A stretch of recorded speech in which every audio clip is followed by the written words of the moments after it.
This video was made possible by Brilliant. Learn how to think with Brilliant for 20% off by being one of the first 200 people to sign up over at brilliant.org/HAI.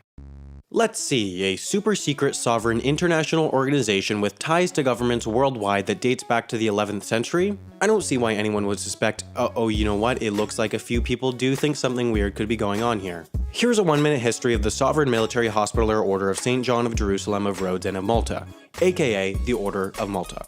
In the 11th century, there was a country called the Duchy of Amalfi. A bunch of merchants from there went to Jerusalem, which was ruled by an Islamic caliphate at the time, and started a hospital to care for anyone from any race or religion, something rather progressive for the time. But then the Crusades happened, the Christians conquered Jerusalem, and the regular order became a military order with the goal of protecting the Christian stronghold.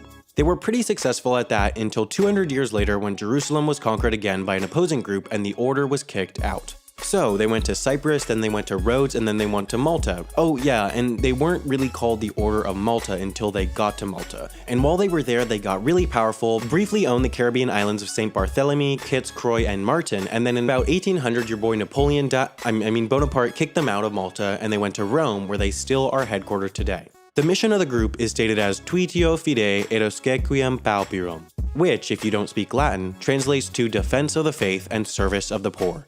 The faith in this context is of course Roman Catholicism, the faith that Jorge Bergoglio practices, who is also known by his other name, Pope Francis. The Pope is the very reason why the Order of Malta is a sovereign entity today, just not this Pope. 105 popes ago, Pope Paschal II said that the Order of Malta was a sovereign entity, and since the Pope was basically president of the world at the time, at least the Western world, everyone listened to him.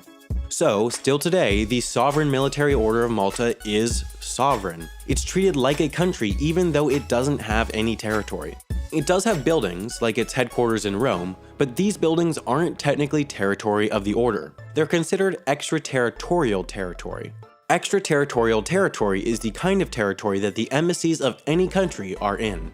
Embassies are not subject to the local laws of the country that they are in, but they are not territories of the country of origin, even though they're subject to the laws of the country of origin. Therefore, since the order's properties are extraterritorial, the Order of Malta has no real territory, making it the only sovereign entity in the world to exist territory-free.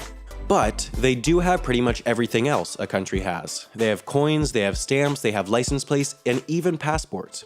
Only 500 people have this passport though, making it the most exclusive in the world. 105 countries actually recognize the order as a sovereign entity, so 105 countries will actually let members in on their order passports. But they do have recognition from the most important organization, the United Nations. The UN's declaration of an entity's independence is really the definitive determinant for whether or not the entity is sovereign. So, the order really is sovereign. They aren't, however, full members of the United Nations. They have permanent observer status, much like the Vatican. The Order of Malta even has embassies in 75 countries worldwide and a military. The unique political independence of this group allows them to hypothetically use their military to invade a country and start war without the approval of any other country.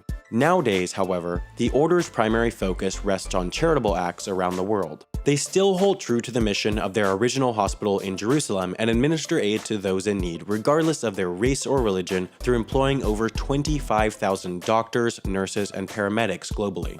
Although, a secret society wouldn't be very good without some secrets, so you can never be really sure who's in the order because they don't release that information publicly. Some people will say that they're members, but many don't, which helps fuel some of the conspiracy theories. Alleged members include George H.W. Bush, Ronald Reagan, Rick Santorum, and plenty of other powerful politicians.